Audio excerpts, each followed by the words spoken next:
Goody!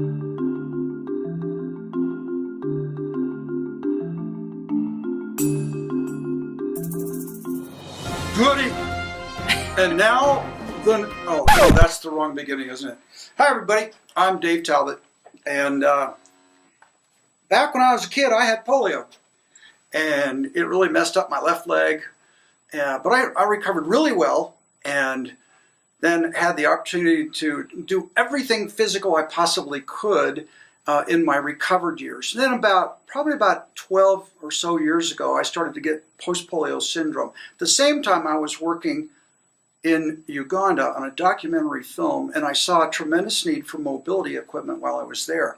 And having had to just return to crutches since I had post-polio syndrome, I realized that we had so much stuff in the United States, and that people in developing countries that are mobility challenged, impaired, whatever you want to say, they don't have anything. And so I was seeing people that were crawling around in the gutters and in the streets and in the sewage and all the busted up stuff, and not only that, but scooting along in their hands and their butts. And I realized that since we had so much excess in the United States, that if we collected this stuff and got it all together and put it into shipping containers and shipped it over and give it away free. That's what Crutches for Africa is all about.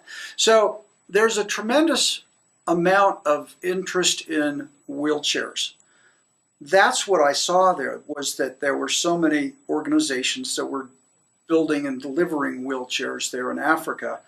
And the people in between being perfectly mobile, like you, and the people who were in wheelchairs, the people who need crutches or walkers, they were the ones that were missing equipment. And so that was why we went forward with Crutches for Africa. It's kind of filling in that gap. Then, so why wheelchairs right now? Well, one of the things that we've become very aware is that there's just such a tremendous need for wheelchairs as well. And we have a tremendous amount of wheelchairs that are in surplus here. Now we run into a problem though when we get it to Africa. We look at our sidewalks and we have some kind of rough spots periodically, where roots have kind of busted it up, or they've been kind of cracked up a little bit and there's holes in them, like potholes in a sidewalk. In Africa though, there aren't any sidewalks really. And if there is, there's people driving motorcycles on them. Or there's so many people that are just on the sidewalks that you wouldn't be able to get through with a wheelchair. And talking about the motorcycles, and one of the things they did in Nairobi to try to keep the motorcycles off the sidewalks is they put large posts in the sidewalk, kind of at indiscriminate points. So trying to get through there with a wheelchair can be a challenge. Now, let's get out of the city and go out into the countryside, into the bush.